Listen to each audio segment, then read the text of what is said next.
Ano-ano ulit yung Uh, para investigation by the IMIS for possible violation of oppression, grave misconduct, and the conduct unbecoming of a police officer. These are admin cases.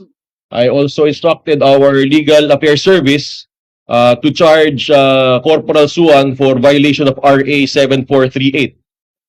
7438 mandates na dapat babasahin mo yung Miranda rights dun sa taong inaaresto mo. And that is guarded by the Philippine Constitution, Article 3 of the Philippine Constitution. Dapat sasabihin mo dun sa taong inaaresto mo kung bakit mo siya inaaresto. And Corporal Suan has miserably failed to do that.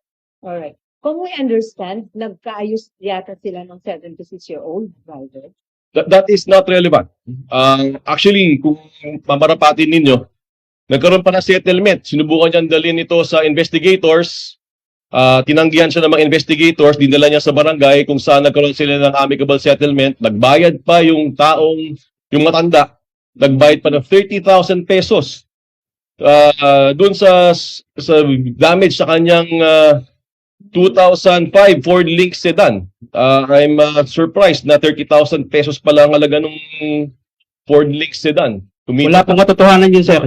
Wag po tayo magpapogi sa media, sir. Ilan po masasabi ko rito. Okay. Sana naman po, sir, ganito. Magbigyan niyo ako ng chance. Mali-mali po yung sinasabi niyo, sir.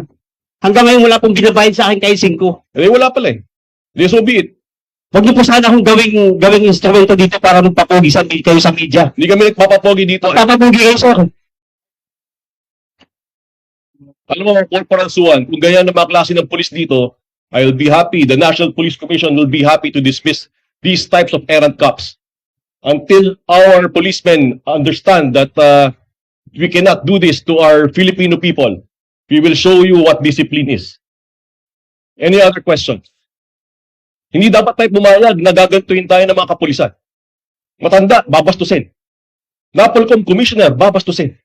Nasaan na ba ang respeto natin dito? Corporal Suan.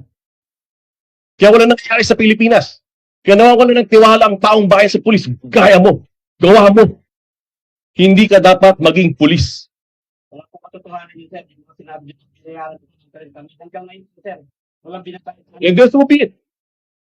Then so be it. Sir, maging fair lang po tayo. Okay na to.